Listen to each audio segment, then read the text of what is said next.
এই পৃথিবীতে আপন বলতে কিছু হয় না। যদি হয় সেটা হলো আপনার বাপ মা। কারণ একটাই, তারা স্বার্থ খোঁজে না।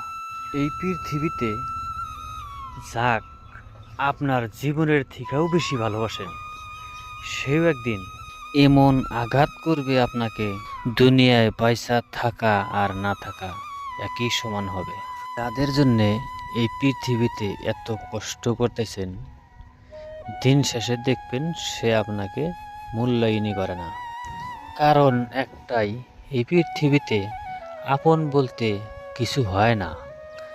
কারণ একটাই, আপনার যতদিন স্বার্থ আছে, যতদিন টাকা আছে, ততদিন আপনার বন্ধু বান্ধব সবই পাশে আছে। যখন আপনার টাকা পয়সা নাই, অর্থহীন, তখন আপনার পাশে কেউ থাকবে না।